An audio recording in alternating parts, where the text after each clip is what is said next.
Muy buenas tardes a todos, un placer darles la bienvenida en esta tarde, una tarde luminosa con expectativas importantes. En esta tarde está con nosotros el profesor Michael Ignatieff, que es probablemente uno de los filósofos políticos más importantes de la hora en que vivimos. El profesor Ignatieff hace su enseñanza en la Universidad de Harvard y también en la Universidad de Toronto, y es un actor muy relevante en la política canadiense. Como nacional de Canadá es un actor relevante allí, donde también fue el líder de la oposición al gobierno conservador hasta hace unos años. Michael Ignatieff está en Buenos Aires como parte de un proyecto del Carnegie Council, quedando sin voz, del Carnegie Council for Ethics in International Affairs. Se trata de una organización no gubernamental, como tal apartidaria,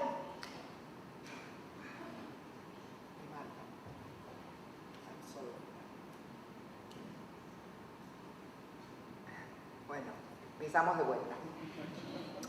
En el marco, les decía, de un proyecto del Carnegie Council for Ethics in International Affairs, que es una organización no gubernamental, como tal apartidaria, con sede en Nueva York, cuyo fin es impulsar el debate sobre los temas de la ética en el contexto de las relaciones internacionales. Esto no es un descubrimiento, pero sí es un aporte importante.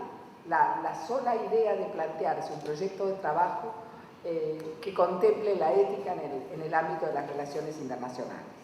El Carnegie Council está cumpliendo 100 años en este próximo 2014 y como parte de las actividades ha decidido encarar este proyecto que comprende recorrer varios países de varias regiones del mundo a través de una misma agenda relacionada con el tratamiento de la ética en las relaciones internacionales, una discusión con actores relevantes, con académicos, con funcionarios, con líderes de la sociedad civil, con periodistas, y plantear estos temas en relación con las cuestiones del medio ambiente y con las cuestiones relativas a la corrupción y a la transparencia. Todos esperamos el libro que Michael Ignatieff va a escribir a partir de su recorrida por las distintas partes del mundo. Solo para que tengan una idea, el profesor Ignatieff, que llegó a Buenos Aires el domingo pasado, se ha estado entrevistando, y para esto estamos muy orgullosos de que haya decidido hacerlo en esta casa, con diversos actores de la sociedad argentina, como les decía, en temas de corrupción. Ha estado con varios representantes de organizaciones no gubernamentales que asiduamente trabajan con nosotros, como así, Poder Ciudadano y otras. Ha estado trabajando también con el INESIP, se ha entrevistado con el Ombudsman de la Ciudad de Buenos Aires, ha tenido reuniones con constitucionalistas y profesores de derecho de nuestra universidad y de otros, y también con organizaciones no gubernamentales que trabajan el tema de medio ambiente, como FAN, Greenpeace, Aves Argentinas. Ha estado recorriendo el país, ha estado en la zona de Gualeguaychú, de eso veníamos hablando camino a esta sala, y se va a entrevistar con varios actores de los medios de prensa argentinos. Para la Facultad es un verdadero placer, es un verdadero honor tenerlo a Michael Ignatieff esta tarde entre nosotros y poder compartir esta presentación que nos va a hacer sobre sus temas de la ética en las relaciones internacionales. Be very welcome. This is your house and the floor is yours.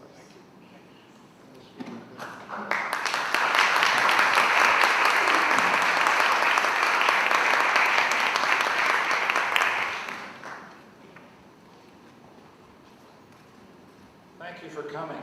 I'm sorry I can't speak to you in your beautiful language, but I want to thank the Dean for a warm welcome, and I want to thank the hyperactive Carnegie Global Fellow at the University of Buenos Aires, Emiliano Ruiz, who's been a wonderful help to this project, and without whom I don't think we would have made the progress we made. the Dean has done such a good job describing what we're here to do that I feel like you've done half of my job. That's great. I want to share with you some thoughts about two related subjects. The globalization of ethics, that is how common standards of ethical valuation, a global common good, spread across borders, races, religions, languages, and nationalities. This is the reality of your generation. And I'm also then interested how once ethics are globalized, when global norms are created, how they can be used to bring the forces of globalization, the economic forces of globalization, under control. That's the big subject. And the Carnegie Council in New York was created by Andrew Carnegie, who made billions of dollars in the steel business in the 19th century, and then gave it all away. And he gave some of it to the Carnegie Council 100 years ago. And so we're celebrating the anniversary, and they've sent me around the world to think about the globalization of ethics and the ethics of globalization, and write a large, big, heavy book on the subject. And you're in luck. The project starts here. Argentina is our first stop in a global tour, which, as the Dean perfectly described, will involve talking to students, professors, journalists, writers, politicians. It's an inductive, from the bottom up, attempt to think about how ethics globalizes in the modern world. Many of you are law students, so I should distinguish a little bit between law, ethics, norms, discourses. Law embodies norms, embodies ethics, and enforces ethics. And ethics are not just the 10 Commandments. I mean values, moral assumptions, vernaculars of justification. What do I mean by that? I mean, when you've done something wrong, how you justify yourself, how you excuse yourself, what you say to yourself when you look yourself in the mirror. This is what I mean by ethics. I also mean the moral illusions of national superiority. Argentina is the greatest country in the world. Canada is the greatest country in the world. We have a pure soul. All those ethics creeps into the language of nationalism and serves as a justification for both some of the great things that nations do, but also some of the crimes. Values are also expressed in our ideas of dignity, honor, responsibility, and our ideas of shame and humiliation. And so this is a project that doesn't take ethics narrowly. It takes it very broadly to think about what is the structure of ethical assumptions that links all these various uses of ethics together. What is it that ties it to law? And how are these norms globalized in a world of instant communication that you live in? Is the process of ethical globalization, the spread of these norms, a process of divergence or convergence? What's the history of this story of globalization of norms? What story do we need to get into our heads in order to understand how these ethical norms got into our law books and into our lives? And I want to tell you a story about that. I'm not a lawyer. You'll forgive me. I'm a historian. I teach human rights. I teach human rights as law, ethics, and politics. And I combine law, ethics, and politics together because I don't think you can make sense of human rights unless you do. But my fundamental explanatory frame is always historical. How did we get to this moment? So let's think about that. Let's think about the history of globalization. To paraphrase Karl Marx, The history of all previous globalization is the history of empire.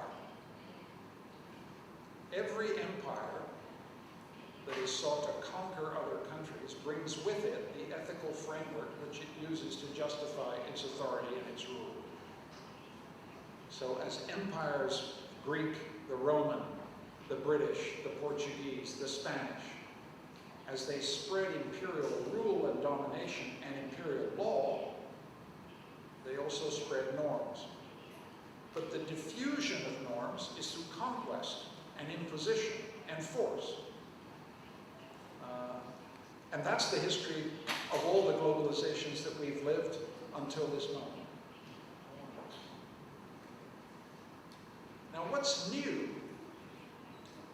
about the globalization since 1945, the globalization that produced the Human Rights Revolution, the globalization that you are living now, is that it's, I would argue, this is controversial, you will disagree, I welcome disagreement. This globalization is the first post-imperial globalization.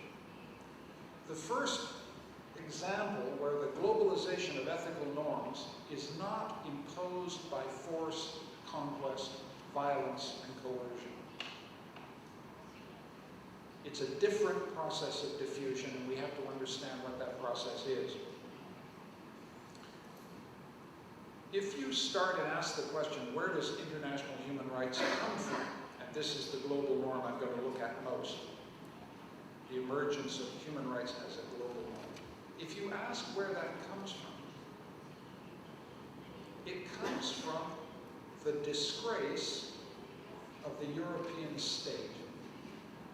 The disgrace of the European Rechtsstaat, to use the German language. Why disgrace? Because the extermination of the Jews was conducted by a state that said it was governed by the rule of law. And many of the abominations committed by the Nazis were committed by people raised in a culture of law who said they were obeying orders. So that's the foundational moment of modern human rights to me. The disgrace of positive law brings back European natural law. The European tradition reaches back into the deep traditions of European natural law and says, we must find a higher law which legitimizes disobedience to unjust orders and prevents the extermination of human beings. So human rights does not come out of the triumph of European civilization, but from its disgrace. Okay? That's the first thing. And incidentally, Latin American democracy plays a very important role in the formulation of human rights in 47, 48. Latin American democracy has a human rights tradition which is very important in the drafting and construction of human rights after 1948. Latin America comes to the international table to say we are democracies. We have a tradition which we want to contribute to this story. The global diffusion of human rights that happens after 1945, this is the interesting thing, coincides with the final collapse of European empire. Between 1945 and 1975, the Dutch Empire falls. The French Empire is defeated at Quien, the British Empire withdraws from Africa and Asia. The Portuguese empires collapse in Africa. So simultaneously with the diffusion of global human rights is the end of empire. And one of the reasons that human rights spreads so rapidly through the world after 1945 is that it is the language, the moral language, and the legal language that justifies self-determination and national emancipation. So human rights is simultaneously a language of individual dignity and the right to refuse unjust orders, simultaneously a language of protection against the state, and at the same time a language of self-determination for people who've undergone imperial rule. And so when you think about why human rights goes global, it goes global because it serves the purposes of millions of people who have known imperial rule and allows them to validate their right to self-determination. So international human rights becomes the post-imperial discourse. The dignity of the individual, the rights against the state, and collective rights to self-determination. But it also becomes quite close to home, close to your house, close to where you live. The key language for resistance to tyranny. First in Eastern Europe, the Czech Republic, Poland, all of Eastern Europe embraces international human rights after the Helsinki Final Act. A very tired, slightly senile Brezhnev signs the Helsinki Final Act, doesn't notice that it allows international human rights organizations on the soil of Eastern Europe. They all wake up and discover that, in fact, the Helsinki Final Act permits the establishment of human rights organizations, and that creates Solidarity, Civic Forum, all the revolutions that, this is the key point, here's how moral universalism works, pull the legitimacy out from the Soviet regime, from the mid-70s to the late 80s. Legitimacy, belief, moral authority drains from the empire and goes to the citizens who are resisting. That's one reason why, that's one of the explanations why moral universals spread throughout Eastern Europe. But look at what happens in Argentina. Argentina is an extremely important story has an extremely important place in the international diffusion of human rights. Because human rights becomes the key language for resistance to the Videla dictatorship. Between 1976 and 1983, human rights is both a global language, an international language, but also becomes a language of national resistance here.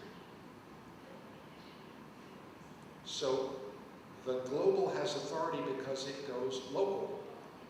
The global spreads because it vernacularizes, because it captures the shame and humiliation of a people who know that some of their fellow citizens, students no older than you, are being thrown out of helicopters into the sea.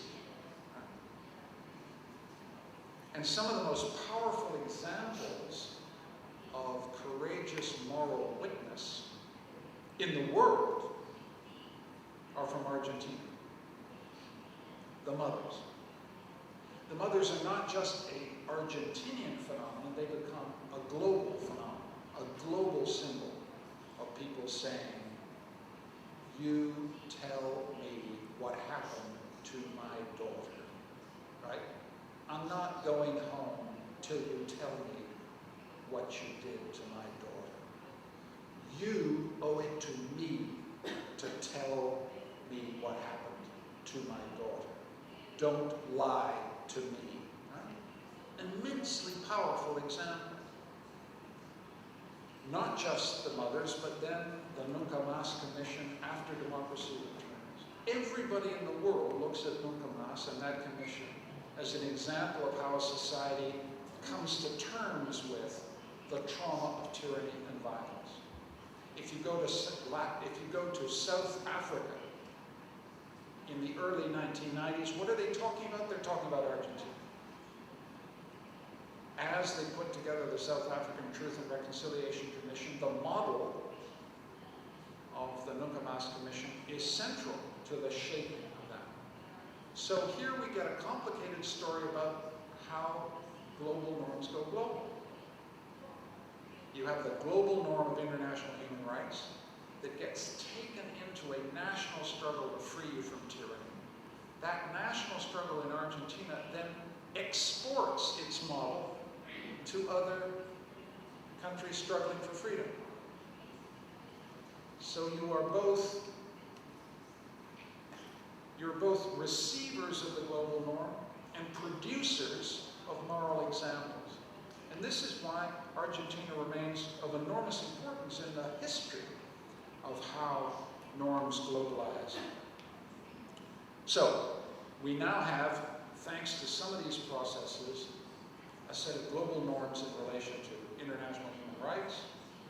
I focused on that, but we could also talk about international humanitarian law, the Geneva Conventions, the International Conventions on Corruption, the International Conventions on Labor Standards. There's a whole structure of legal universals which you study in your classes. And all I'm saying to you is, when you study them in your classes, don't think that this happens simply because they're proclaimed and ratified in conventions. This is also a social and political process in which human rights and these languages get vernacularized in local political struggles for freedom. So where are we now, then? Where are we in the globalization that we have since 1989? We have a post-imperial globalization of norms that faces a new kind of globalization. And we need to think about what this globalization is that we're living through. And all our cliches about it are wrong. The new global order is not run from the north and imposed on the south.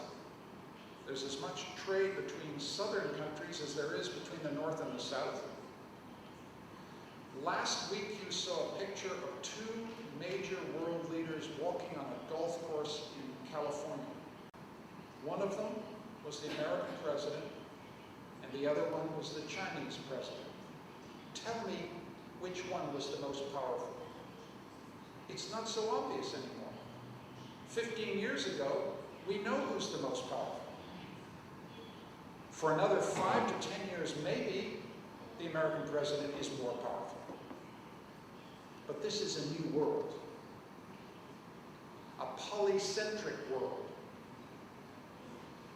A world in which Brazil, it's difficult for Argentina, I know, but it's a global power. China is a global power. Trade between the South is as important as between North and South. Related to that is, it's a global order of steadily more concentrated capitalist organizations, Google, Microsoft, Apple, ThyssenKrupp, Siemens, Volkswagen, BMW, and on and on and on, who are increasingly deterritorialized and denationalized.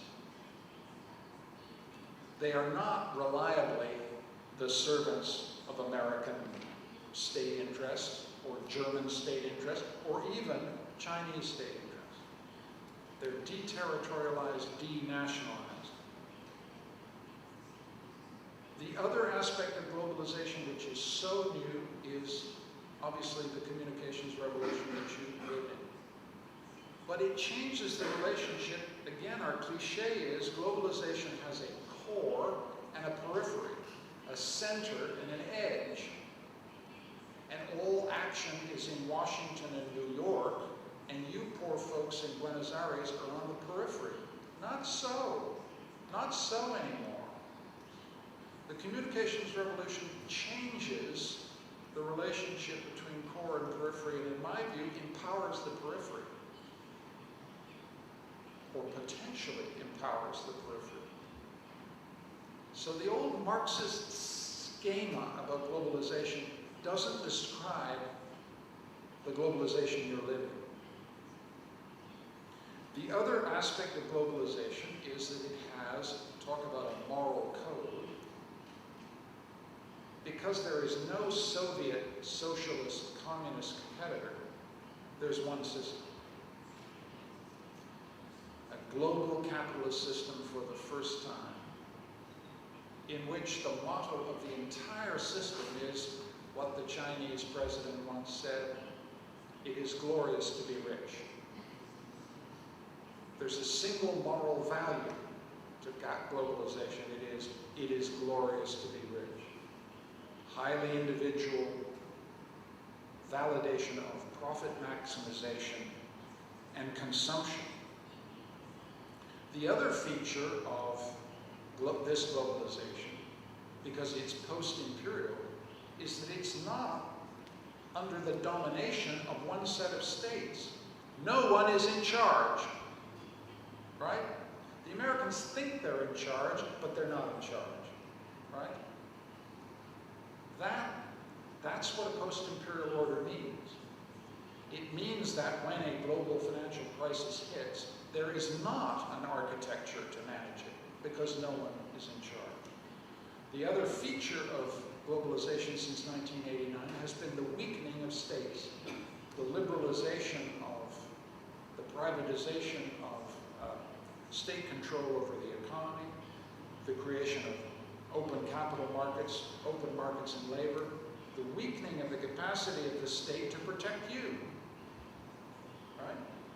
It's glorious to be rich, but it's frightening when the economy falls apart, and the experience of globalization that everybody has is there's no one to protect me. You lived this in 2001 in your financial crisis, and we lived it in 2008. There's no ground underneath our feet. The assumption that the state will be there to protect you is weak in every modern society. You've also had an experience in Argentina of discovering that the bond market, the international capital market, dictates the rules to sovereigns. It tells you how much you can borrow.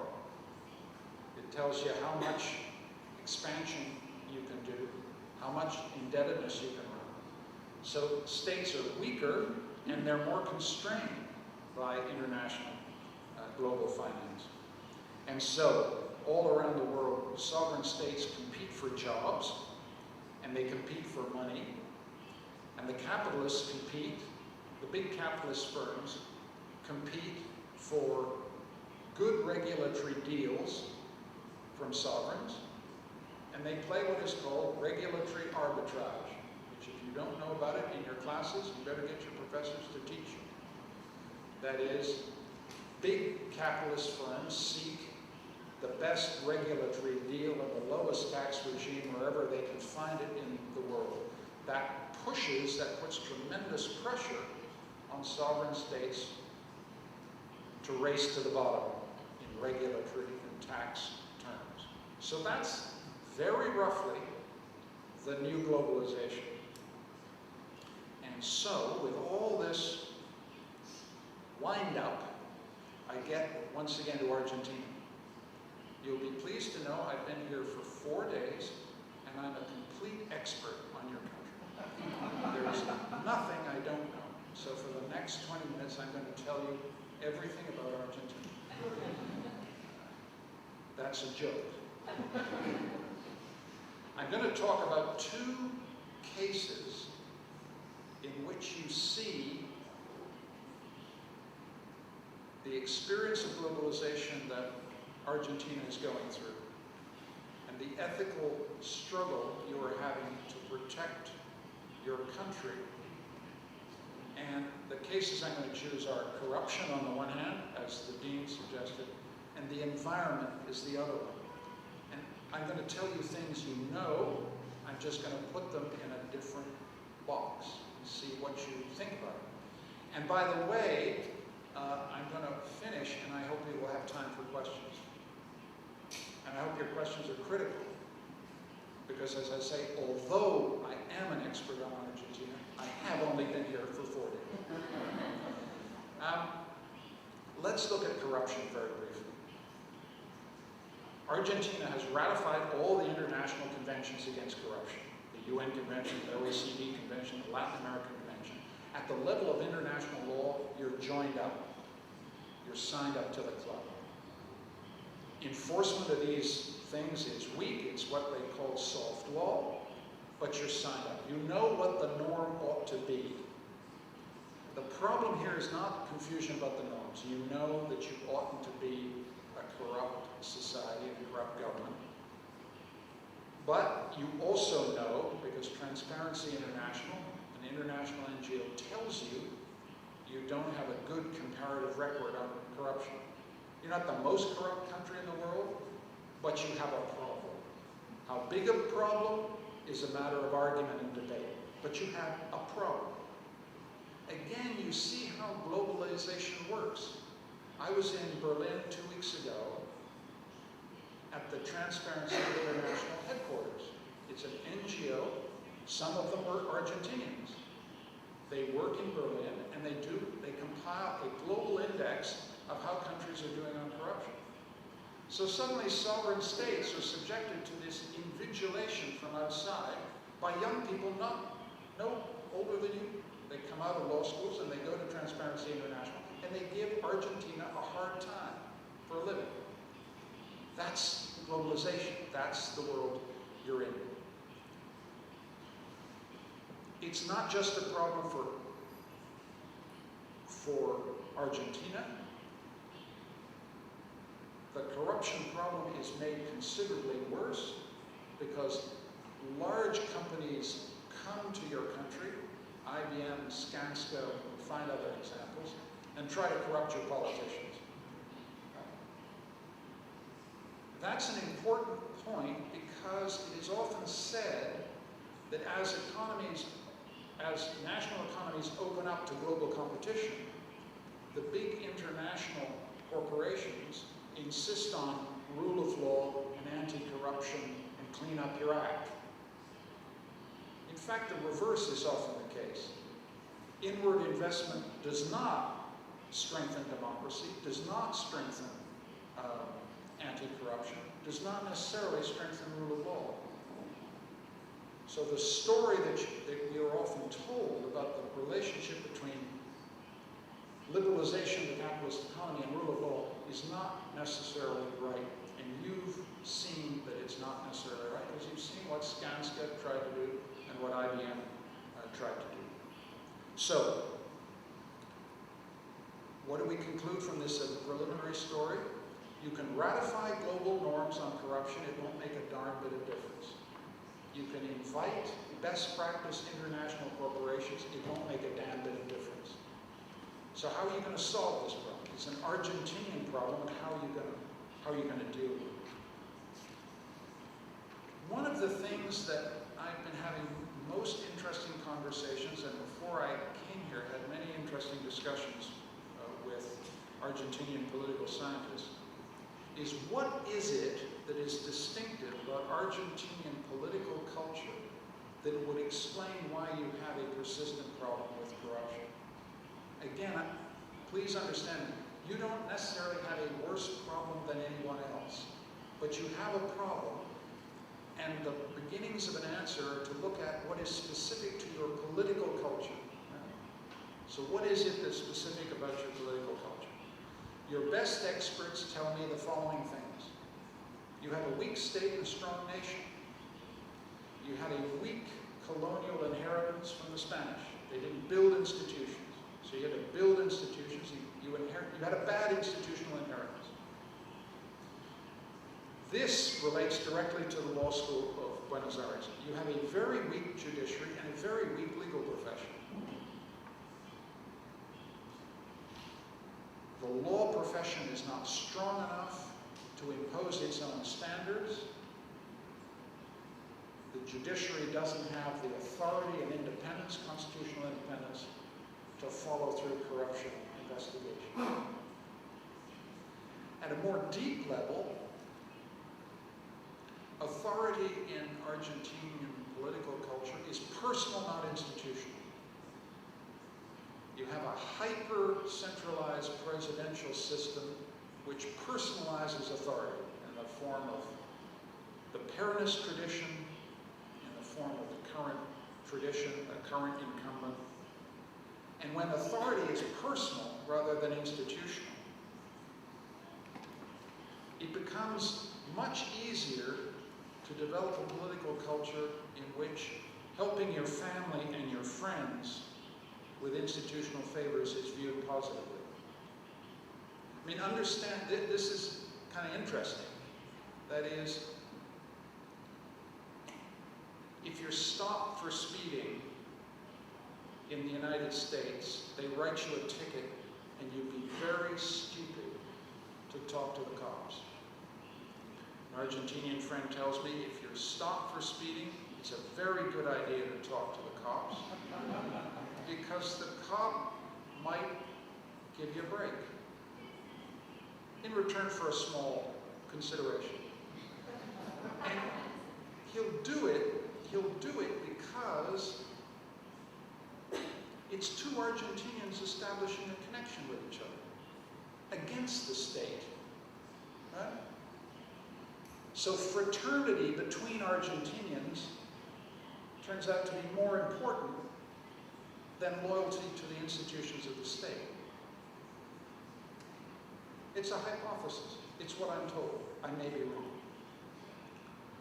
Then there's something else that goes on in all societies faced with corruption, which is what could be called bad apples resignation.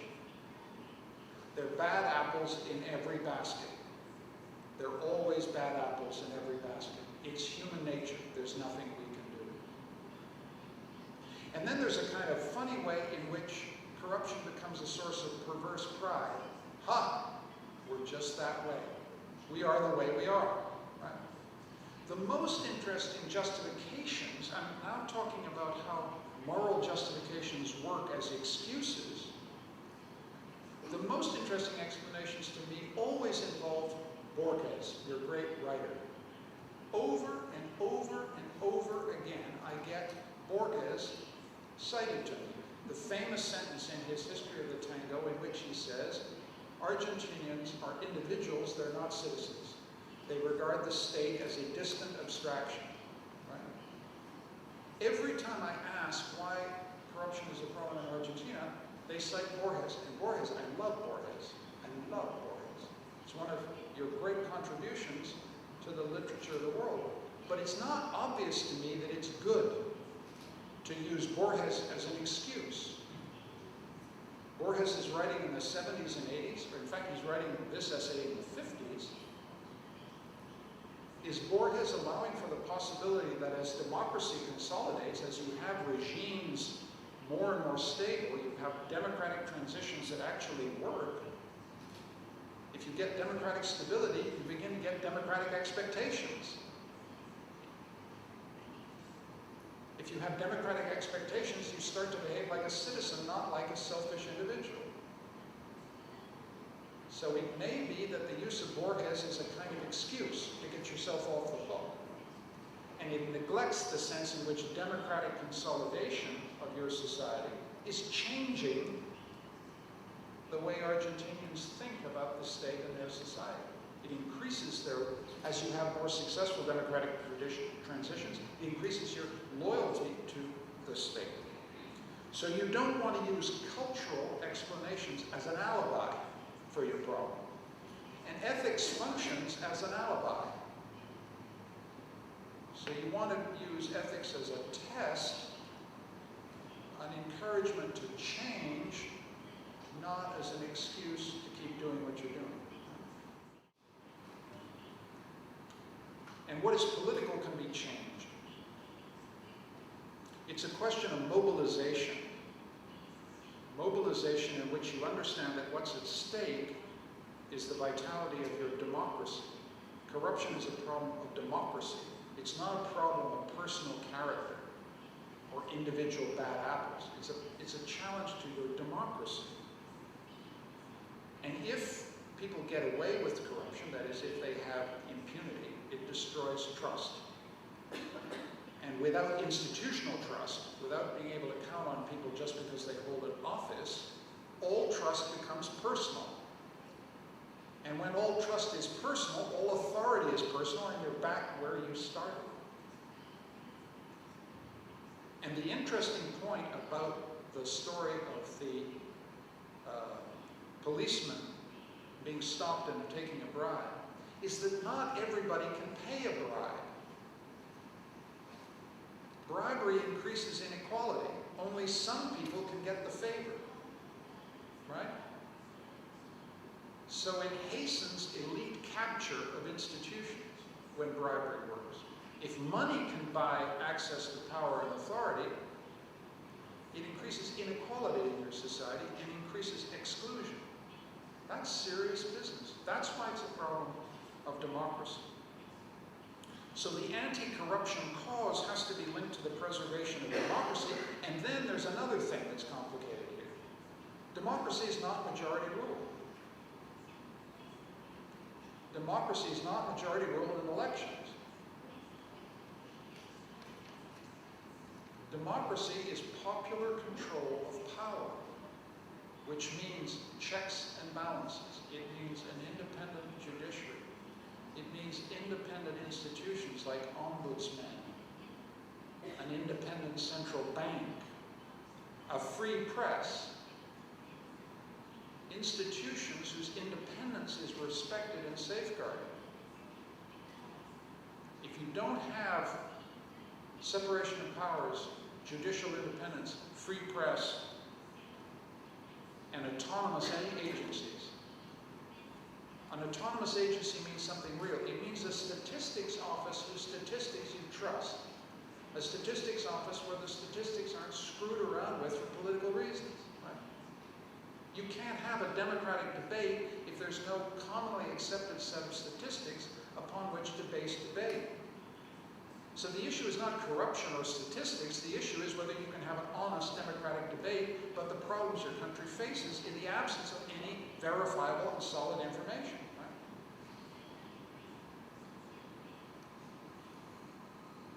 One of the way to say this is to say that, and this is a point in comparative politics, a democracy has to put politics in its place. That is, it has to take certain things out of politics. You want promotion to office to be based on competence, not political allegiance, for example. You want a society in which those who win the election don't win everything. That is, they don't win access to economic, social, and cultural power. They just win political power. They don't also win economic power and social power and cultural prestige. They just win political power. It's limiting the scope of the political is crucial. Because unless you can limit the scope of the political, you can't limit the scope of corruption. So corruption threatens democracy. The issue is the vitality of your democracy and democracies around the world. And corruption can only be ended. Corruption, I'm making an obvious point, but corruption is not a problem of governance. It's not a technical problem, right? It's a problem that can only be solved by popular mobilization based on shame and indignation and a strong sense of what democracy requires. The mothers showed how you mobilize. This country has a tremendous tradition of popular mobilization. Corruption will begin to be ended on the basis of a popular mobilization that makes it a democracy issue, not a party issue, not an issue of this personality or that personality, not a technical issue, but an issue about the moral importance you attach to having a democracy, that is, power exercised and controlled in the name of the people. And global norms can't help you here, because you know what the global norms say, but it's not a technical problem. It's a political problem of political mobilization. Okay, that's just some thoughts about corruption. Let me make you still more angry by talking about the environment. I went down to Waliwachu yesterday, as the dean said, and I had a kind of inspiring time. I've covered many popular mobilizations on environmental causes in my time. I'm an empiricist, that is, my sense is that you understand how moral life works inside a person by sitting in over coffee with them, listening to how they tell their story. That's how I do what I do, and then I make big theories about it. But it always starts with people. And so I went to look at a thing that you probably study in your law school classes, the Popularis case. Two countries jointly manage the river Uruguay. Uruguay permits a Finnish multinational to build a pulp mill with World Bank guarantees of financing and French Crédit Agricole finance. Plus, at least so the Argentinians say, regulatory abatement. That is, the Uruguayan government lowers the environmental standards. So right there you have globalization in exactly the form that bothers people. The World Bank's involved, the government's giving a sweetheart deal to a big corporation. The corporation is telling Uruguay we're Finnish. We're not American, we're Finnish. So we have to be nice. We have to care about the environment. And what they actually do is not environmentally sound. So state capture, corporate hypocrisy, environmental harm. Then what happens is very interesting and very important. There's a popular assembly of citizens that forms in Gualeguaychú, as you know. It mobilizes against this construction of the pulp mill. It lays down a barricade on a highway that crosses an international bridge and shuts the place down, not for 1 year, not for 1 month, not for 2 months, but for 3 years. There are very few places in the world in which public authorities would not have removed those barricades. They were not removed in this country, I suspect because you have bad memories of police violence and tyranny, and you don't want to go there again. I take that as a country learning some democratic lessons. So the thing goes on for 3 years, and what is interesting about the citizens of Gualeguaychú, when I talked to them, they had the support of the municipality, was that they were defending the river, and those, I did not know how beautiful the river is, you know how beautiful the river is. Moral passion about the environment is very much related to beauty. This is a river that you can't look at and think, I want to hand this on to my children. So it's about beauty and it's about time and about your children. Deep values that are much deeper than politics and very, very strong. You can't understand why these 3,000 people would come out to these meetings unless you understand the beauty of the river, the importance of the river to the identity of that community, and a sense that they have an obligation to children and grandchildren they might never want to see. They're also defending economic interests. They're not sentimental. They're not anti-capitalist either. That's what's very interesting. They're very pragmatic. The affront that makes them furious is that they weren't consulted, they weren't asked. And here's an interesting example of how globalization works. I'm talking to 2 people in a small town in Argentina. It's a long way, 3 hours from Buenos Aires, from all you sophisticates. And immediately they start talking about a social license. They want to insist that any multinational who makes a development has a social license to do so. That is the social permission of a community to do so. Social license is a term that originates in other environmental struggles halfway across the world that they may not even know about, and suddenly they're using that language. And it defines everything that they want to say. We're not against development, but you must have a social license to do so. Same thing with the glaciers, the open mining in the levels of the glaciers. There must be a social license from the community. If you are going to mess with our water table up in the glaciers, and it affects 5 provinces, you have to have a social license. You have to have our permission to do so. If you're going to put a pulp mill on our river, it's our river, not your river, you have to have a social license to do so. As you know, the ICJ, the case goes to the ICJ, so international law comes in here. They split it down the middle. They give a little to Uruguay. They give a little to Argentina. As lawyers, you begin to see how international law actually functions. What's interesting is that the ICJ ruling doesn't end the matter at all. So don't come out of law school thinking that when there's a legal decision, that's the end of it. This is the beginning of the mobilization, not the end of the mobilization. And so the plant is built, and it's functioning, and it's dumping hot water into the Uruguay River. But the story doesn't end there. Because here's how globalization works. The Finnish multinational comes back and says, can't build another plant there. We wanted to build 5 or maybe 3. We got 1 and we were not going to get another. So the people of Gualeguaychú win a victory in that sense. The Finnish multinational understands that it has to have a social license to operate in other environments.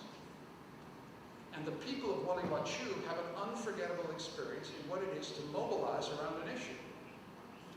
And what's the most interesting thing about the people of Gualeguaychú is they're still surprised at their own power. They're surprised at what they were able to do. They're empowered by moral language. They're empowered by a sense that they found the words to express what was bothering them. That's politics. So these are little stories that tell you quite a lot about how moral globalization works. Let me bring the 2 stories together, the corruption story and the environmental story. One way to see their relation is, I think, to see that they're both issues about democracy, in fact.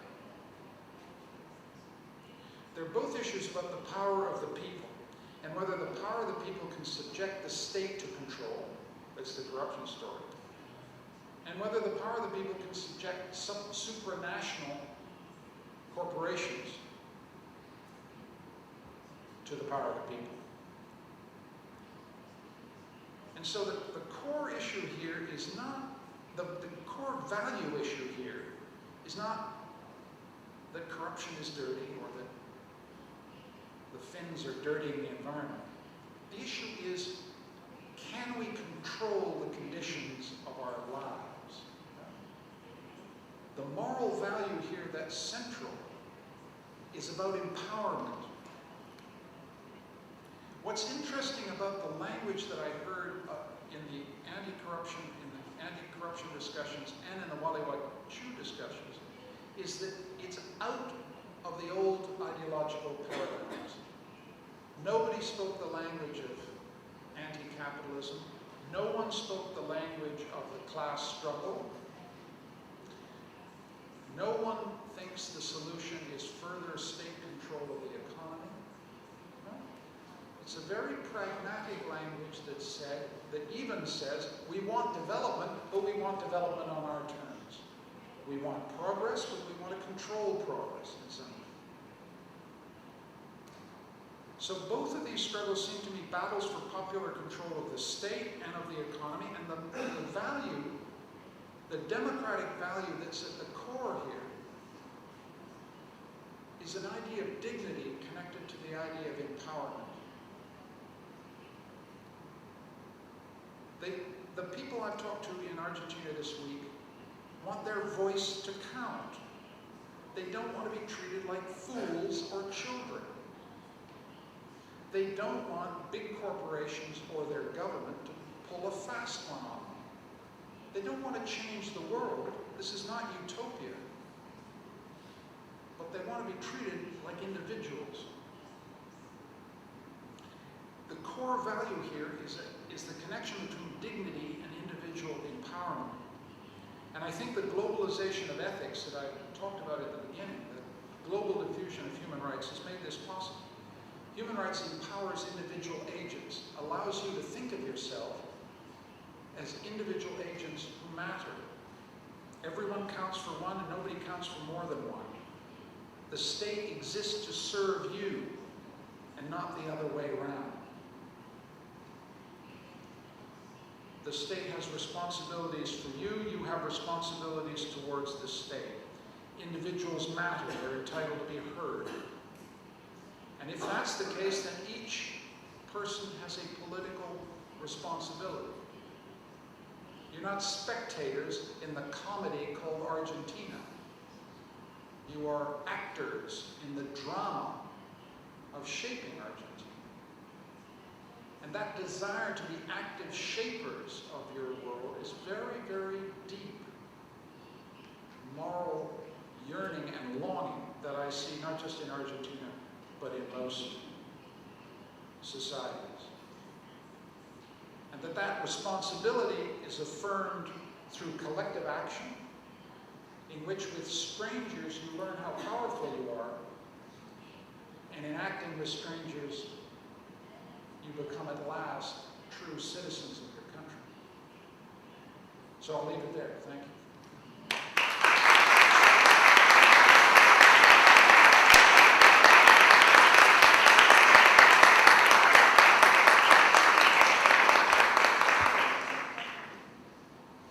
So I did say I wanted questions, and I hope someone will ask a question, and if you want to ask a question in your native language, I will grab my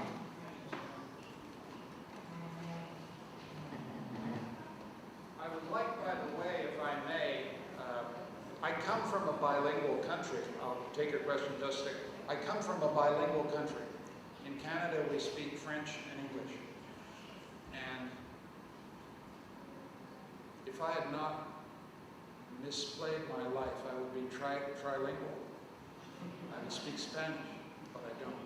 But I would like on your behalf to thank the translators for excellent work. So there was a hand went up at the back. Yes? I'd like to ask you, how could you... Hola. Hi, nice to meet you. I'd like to ask you, how do you bring together the idea of globalism in terms of the worldwide, and how do you bring it down to a specific structure such like Argentina or other one around the world? You said that we could see together the president of China and the United States together. Now we both know that China is a different culture, West and East. We are different. That's a natural thing. And I'd like to know all this idea, which is very inspiring. How do you bring it to make it possible in such a society? Let's put together, let's put as example Argentina. You talk about corruption and how we deal with one each other. And I figured that it is a matter of, it is not, some may have told you that we are a young democracy as an explanation for what's going on. Yeah. But I don't think so. So I'd like to know how would you say, okay,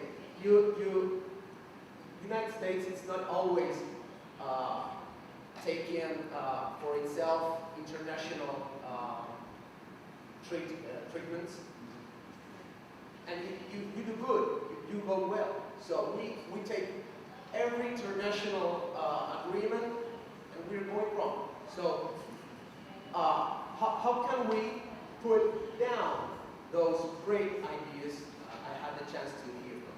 Thank you very much. And if you need me to make more clear my question, I will gladly.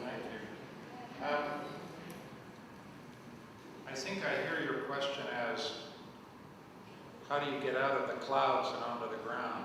How does it become more practical?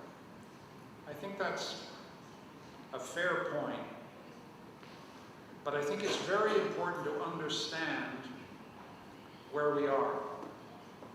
And I think it's very important to abandon certain mythologies about globalization.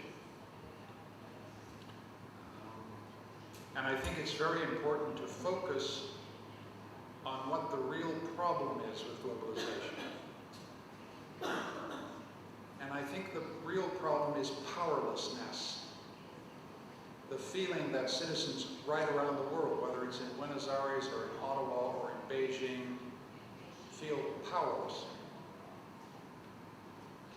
They feel in the grip of large multinational corporations or states that don't listen. Their reaction to powerlessness is to disengage from politics even further, where they can engage in politics at all. In many countries, 30–40% of the world is not democratic, so they have no possibility of engaging in politics at all. I'm talking only about the democracy. And this common experience of powerlessness gives us something to talk about together. The people from Gualeguaychú have a lot to teach people fighting mining development in Bolivia. They have a lot to teach people fighting energy developments in my country. They have a lot to teach the miners in South Africa. That sense of powerlessness, that desire to take control of your circumstances, to insist on a social license. We're very different in cultures. We don't even speak the same language, but we have the same problems. And my job is to get us to see that we have the same problems, and then to figure out what languages we need to develop so we can solve those problems together. And what I don't want to do is hand the problem of corruption over to international experts outside of Argentina. It's your problem. You fix it. Right? And the only way it can be fixed is by reframing this as a mortal threat to your democracy, which is what it is. And so the issue is democratic freedom, not a few bad apples or what Nestor Kirchner's friend did or didn't do. It's about whether your children will have a democracy in Argentina. And so a lot of what analysis is for, intellectual work is for, is to figure out what the problem is and what language we need to do to develop so we can solve it together. And that's what I'm trying to do.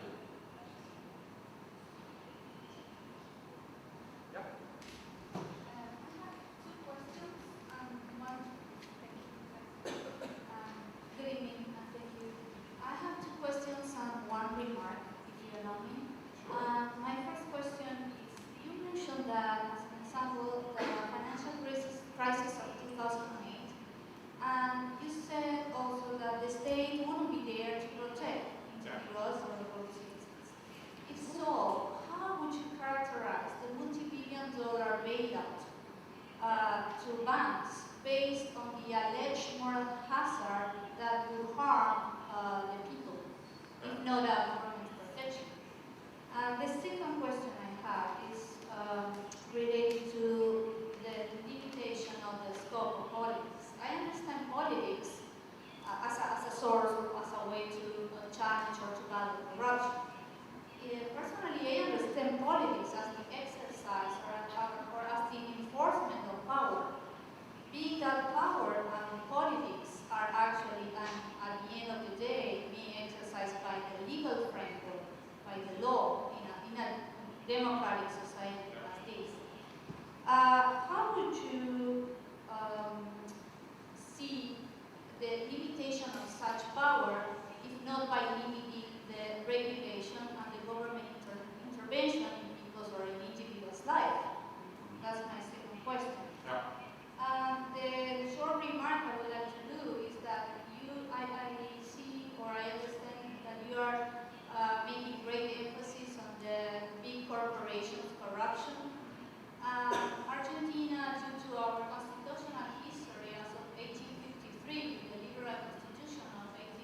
corruption accusations lately, as well as the former president's friends you already mentioned.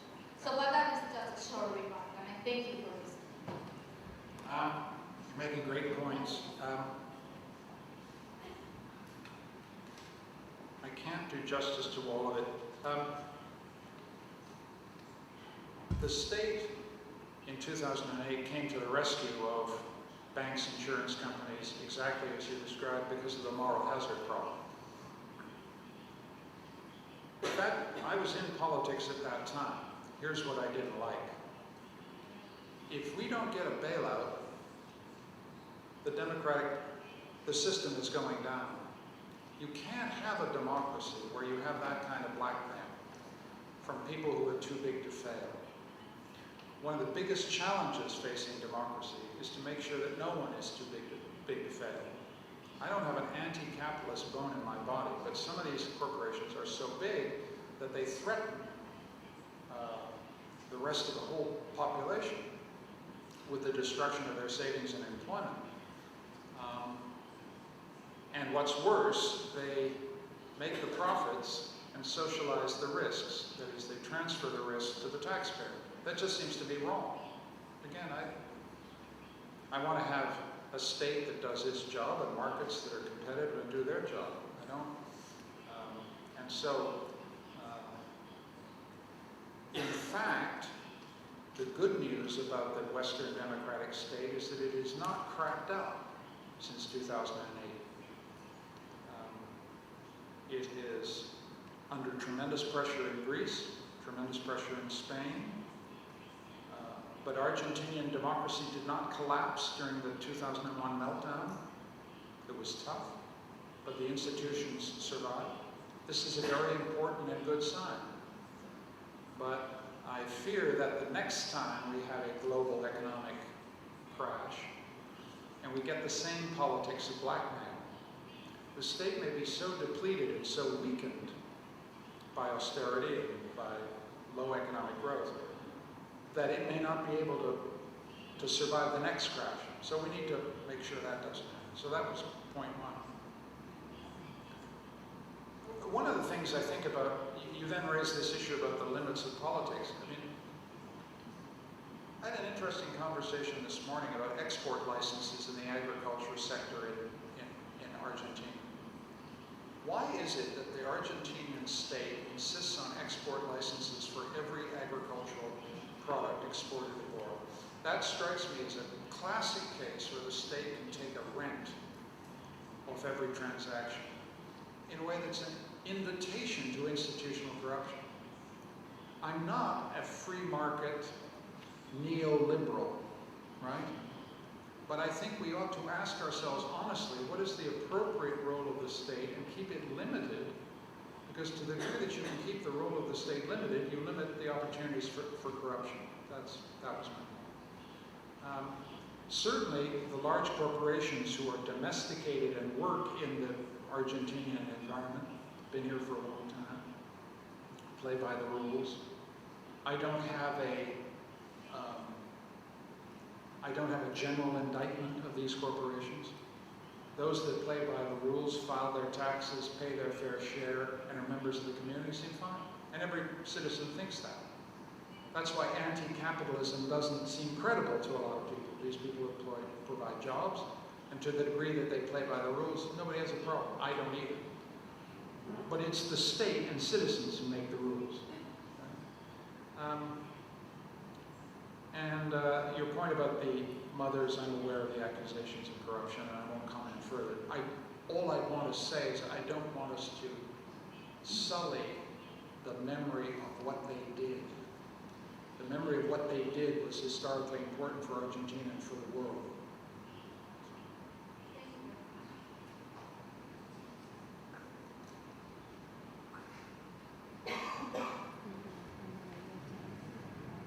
Hi, my name is Fernando Bacanuevo. And if you don't mind, I'll prefer to speak in my own language.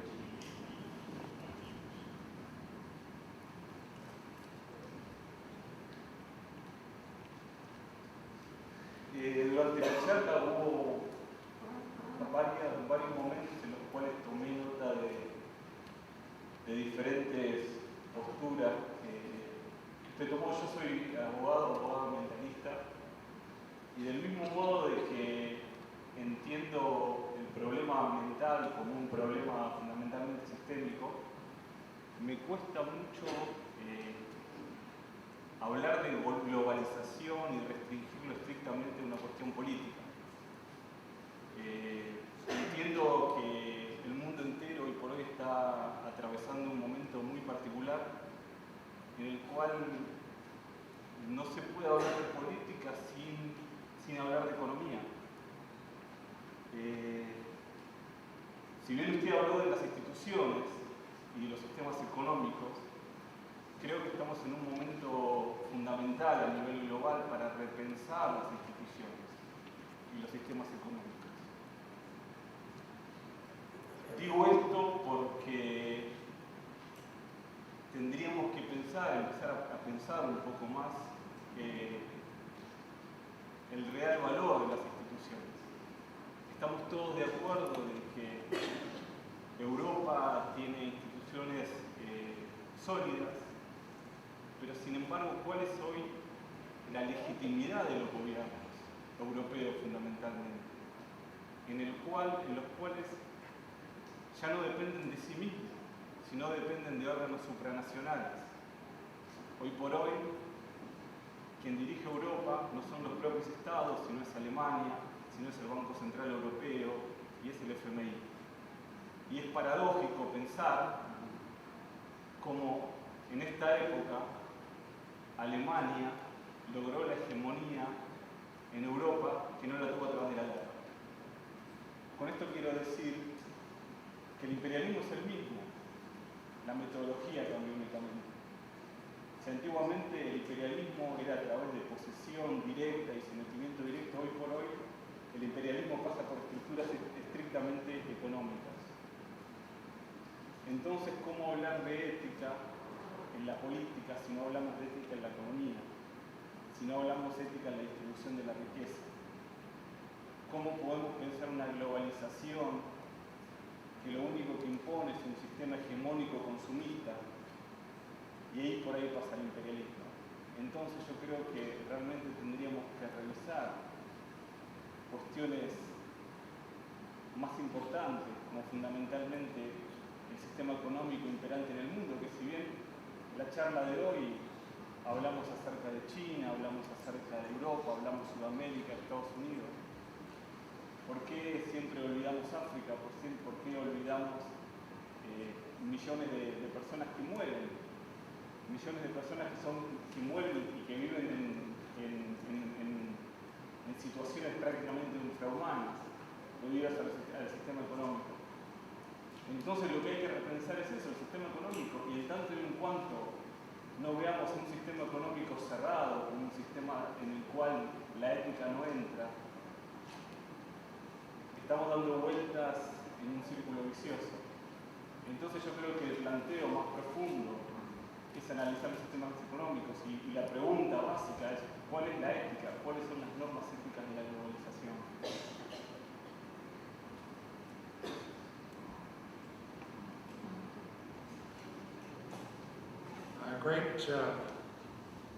Great question. Let me say something that you're going to disagree with, but I say so respectfully. You referred to the consumerist hegemonic system and implied a hegemonic system is one that's imposed without the consent of those who take part. Part of what makes this a really complicated issue, the ethics of globalization, is that globalization is us. I don't think so. Well, globalization is us in the sense that so many of the products that we willingly consume. Nobody forced us to buy iPhones and iPads. Nobody forced us to use Blackberries. Nobody forced me to get on a plane and fly to Rio, consuming lots of jet fuel to get here. Modern technologies, modern economies of transport appear to promise people a liberation. Now, if you're saying to me, this is a false liberation, some of that's true. When I was in Gualeguaychú, one of the guys said to me, you know, in America you consume, 35 kilos of paper every year. And in Latin America we only consume 50. And his point was that this damn pulp mill, which is polluting the river Uruguay, is producing paper that nobody really needs, right? So the ethics of globalization is the promise of liberation, the promise of freedom, right? That's why these technologies are so seductive, because they appear to enhance our freedom and enhance our power. And nobody forces us to buy them, and if we have the means to buy them, we buy them. So thinking through what you do about this requires shedding the idea that there are a small number of capitalists wearing top hats who've shoving this down our throat. It's just not the way the world is going. To the degree that we did this to ourselves. This is what makes it complicated. That is, do I think we consume too much? Absolutely. Should we consume less? Absolutely. Should we find forms of consumption that are sustainable and don't destroy the planet? Absolutely. Will we be forced to do so? Probably. Right? But the hegemony that you talk about is really complicated. You talk of it as if it's a form of imperialism. Well, if it's a form of imperialism, it's a form of imperialism in which we are willing accomplices, right? So it's a complicated story. And I'm not saying, I mean, I respect what you're saying, but with what you're doing is you're making the problem too easy to solve. Because if we could just get control of Microsoft, Apple, and Google, our problems would be solved. It's not going to work that way. The problem is the consumption habits we have are not just habits, they are ethically validated as expressions of personal freedom and personal empowerment. And so we have to think through a lot of the stuff inside our heads about this if we're going to work free and consume less paper, consume less engine fuel, consume less of the stuff that is having enormous damage to the environment. So. And as for Africa, Africa is walking around and, supplicating misery is a cliche that does no service to the complexity of what's happening in Africa. Africa is growing, Africa is changing, and a place like Ghana has just had 3 successful democratic transitions. And also, tonight, we're sitting here, everyone in the world is thinking, I hope this guy Nelson Mandela is better tomorrow. Because the whole world owes that African a debt of gratitude. One more question, then I gotta go. Yeah.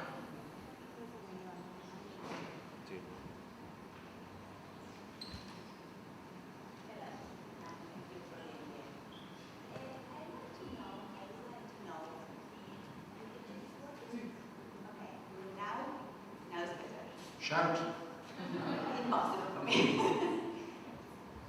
like to know if you have an opinion about a very powerful, globalized economy, and that is the pharmaceutical companies, pharmaceutical industry. Big pharma. Yes, and the situation that we are conducting clinical trials in third world countries. And what is your opinion? What do you think about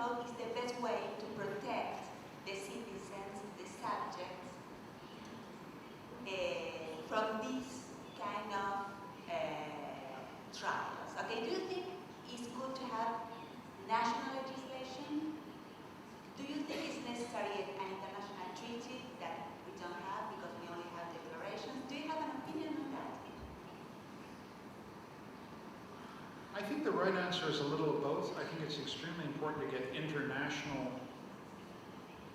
conventions. This is the kind of stuff that law schools need to do, right? You law professors need to sit there and think about patents and tests and all that stuff. It's highly technical, but this is where legal expertise can be really important. Make it available to Kenya, to Nigeria, to Mali, to all these countries, and then help them draft national legislation that says you're not using our citizens as guinea pigs. Basta così. If you won't try this drug in Illinois, you're not trying in Mali. You're not trying in Argentina, you're not trying anywhere. Right? I mean, again, the ethical point here is each life is equal. Everybody matters, right? You know, the case for loosening standards for clinical trials in developing countries is an affront to the universality of human rights. And if they say to you, and this is what they do say, if we can make the clinical trials cheaper by doing it in Mali, we can get the drugs to save your life in Argentina faster. And you say, not at that price, right? This is what I mean by ethical. This is a good example of the ethics of globalization. They attempt to make a moral argument back to you, right? A consequentialist argument. And you have to say, there's some consequentialist arguments, i.e. the consequences outweigh the cost, that aren't worth doing, right? So, but this is a wonderful place for law schools to do good work and to defend people, because weak and defenseless people will do quite a lot of things for money, including taking drugs that they don't know what good for. And we don't want that to happen. But it's a very, very good, it's a very good question. I mean, and it's an example of what I'm talking about. You know, my message is quite optimistic. I think that the sovereign state, the democratic sovereign state, is the best political community we've ever devised. The sovereign democratic state needs to be stronger, not weaker. And its mandate is to protect individuals. And the role of those individuals is to protect themselves against excessive power. But only a democratic sovereign state can protect individuals from large concentrations of economic power that are harmful to their liberty, to their health, and their freedom.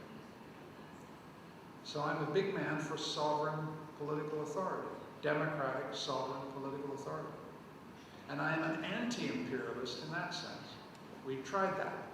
Didn't go so well. What you want is a strong, democratic Argentina. That's what you want. Capable of protecting its own citizens, running its affairs honestly, living in peace with its neighbors. Replicate that 192 times for all the states in the world, and we'll have a good world. Thank you for listening.